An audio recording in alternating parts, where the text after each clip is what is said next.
Good morning, everyone! Tanghali na ako gumising yung mga 11 a.m. Tapos pumunta ako ng Central.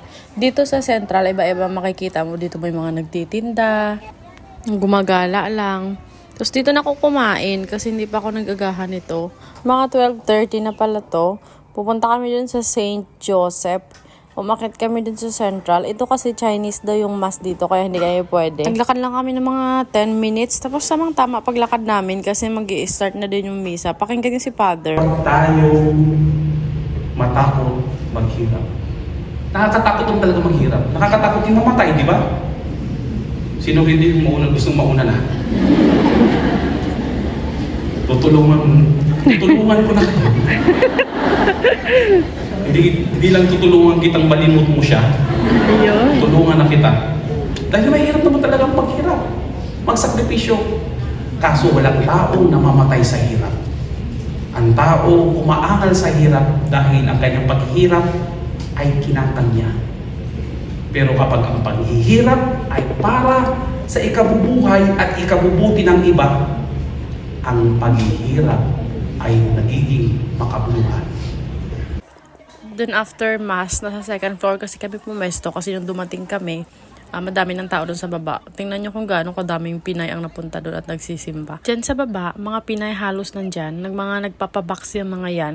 Tumuon pa kadaming tao. Sana magligpit kayo ng kalat. Mahiya naman tayo sa government ng Hong Kong. Hindi yung mga nag-iiwan lang ng kalat tapos hindi nagliligpit. Diba ayan, eyelashes extension, sana all. So yan ang dami nilang paninda, mga ukay-ukay. May nakilala akong isang Pinay nagtitinda nitong biryani. Nasa 45 Hong Kong dollar siya. Mga nasa 350 something sa atin. Sulit na din kasi good for 2 na siya. Then after mga 5:30 na to, pumunta kami ng flower show. Tingnan nyo kung gaano pa kadaming tao. Lahat naman kami may octopus card. 14 lang naman yung niya, entrance fee niya. Unli na doon kahit magtumbling ka doon sa loob. Hoy, charot. Ayan, makikita nyo, 14 lang talaga yung bawas. Tapos may bantay doon. Baka hindi kayo mag-top up. Hoy, charot.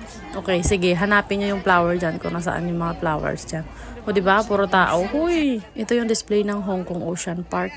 Simple lang siya, pero hindi na din ako nagpa-picture dyan kasi sobrang siksikan na siya eh. Halos wala ka na makitang bulaklak kasi parang puro na lang tao. Hoy, sobrang daming tao talaga. Hindi na na-control. Tapos may ganito. May mga aso-aso sila. Sobrang sulit na din ng 14 Hong Kong dollar mo kasi ang dami mo makikita sa loob talaga. Kasi may pinicturean ko kasi hindi ko naman kilala to ibang bulaklak dito. Mga yung iba ngayon ko lang din nakita. Madami ka talagang makikita dito. Ito ang cute nito kaya talagang tinutukan ko muna siya. Kasi ito, sorry ate. Ito yung pinaka-favorite part ko sa lahat. So dito ako nagtagal. Kung hindi ako nagkakamali, 10 days display lang ata tong nila, flower show nila. Hindi ko alam kung magkano yung mga premyo nila dito sa display kasi pagandahan. O dito sobrang daming tao kasi pag nasa picture akala mo naman talaga totoo na nasa tulay ka. May mga papuso din sila diba? May mga sumusulpot na lang din na ulo dito na hindi mo napapansin. May mga nakaupo. Sa gilid naman may mga tent naman doon. May mga ganito naman silang display. May mga harang dyan para hindi din mapasukan ng mga tao. Alam ko yung mga past few years may mga Philippine dito display pero ngayon hindi ko siya makita kung nasaan. Kung hindi ako nagkakamali, parang last year kasi by country siya. Ngayon parang hindi siguro ata sila nakipag-participate. Dito sa side, sa kabilang side naman. Dito ako na-amaze kasi ang laki ng chinelas. Hoy, charot. Ang ganda dito, ang dami pang tulips. Siguro mga after 1 week or ilang araw, ang ganda na lalo dito kasi may mga naka-open na talaga siya. Ang dami lang din talaga nagpapapicture. Siyempre, pahabaan lang talaga ng pasensya kung gusto mo talaga makakuha ng magandang view. Meron din sila dito malaking gelatin. Hoy, charot, bulaklak yan. Tapos sa kabilang side naman, meron naman silang mga dessert dito. Kung mga nauhaw kayo, may mga nagmimekos-mekos dito sila, angkol, charot. Maganda din siya sa mga bata kasi meron naman talaga din siyang attraction for kids. Hindi nga lang pwede mag-swimming sa loob. Uy, diba ang ganda niya? Parang ang sarap kainin ng candy. Tapos itong unicorn, parang gusto kong samahan kasi parang malungkot. Parang may kulang. Baka ako ang kulang. Charot, huy! Kahit simple lang yung display nila, maganda din naman. Ito yung Jockey Club dito. Yung parang mga loto sa atin, ganun. May pa-birthday sila for everyone. Charot lang, may pa-cake sila. Diba? Ang ganda din lang ng kanilang mga bulaklak. Kasi mayaman naman itong mga to Sinadya pala talaga namin gabi pumunta kasi tingnan nyo, akala namin walang tao, tapos maganda yung mga ilaw. Pero tingnan nyo ba naman kung gano'n kadaming tao. Nakakapagod din siya ikutin. Kasi sobrang laki din. Sobrang lawak ng open area nila. Bukod sa sobrang lawak, sobrang daming tao din. Tabi-tabi po. Oy, charot. Baka maano tayo, manuno. Wala nga lang nakalagay kung kanino bang display to. Hindi ko lang siya makita. Usually nga, hinahanap ko mga kanino to mga to eh. Kasi mga dati may mga pangalan. Ngayon parang wala namang pangalan. Yung mga maliliit lang na bulaklak. Doon sa malapit sa exit, may mga ganyan. Gusto ko talagang bumili niya noon ng tulips. Papabuhayin ko sana sa bahay. Tingnan nyo ba naman kung magkano lang? 20 Hong Kong dollar lang, tapos 100. Pero hindi din kasi ako bumili. Kasi baka masira lang din.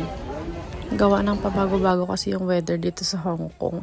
So ayun na, pauwi na kami, napagod na ako, 'di ba? Talaga namang namutla na ako sa pagod kasi naman doon sa binili namin biryani, may pepper, o 'di ba? Nakainom ako ng wala sa oras. Nung pa-exit na kami, may ganito pa pasalang display. Ito yung pinuntahan namin nung nakaraan doon sa Nanlian Garden. Ang ganda ng mga bonsai trees nila. Kaso ang mamahal niyan. Pero sana ang ganda sana nito iuwi at i-display sa bahay. Sa kabilang side naman, may mga pagkain doon. Pero medyo kamay-kamahalan talaga lahat. Pero expect naman yun kasi nga, sa ano sila, nasa loob talaga sila. Mahal siguro ng rent nila dito. Imagine mo na mga nasa 40 yung mga ganun. Kung mga siomay naman nasa 20. Mas mahal siya kasi pag nasa labas, usually nasa 10 lang yan. Yun lang. Thank you. Abangan nyo pala yung next vlog ko guys kasi magpapa-Gcash ako.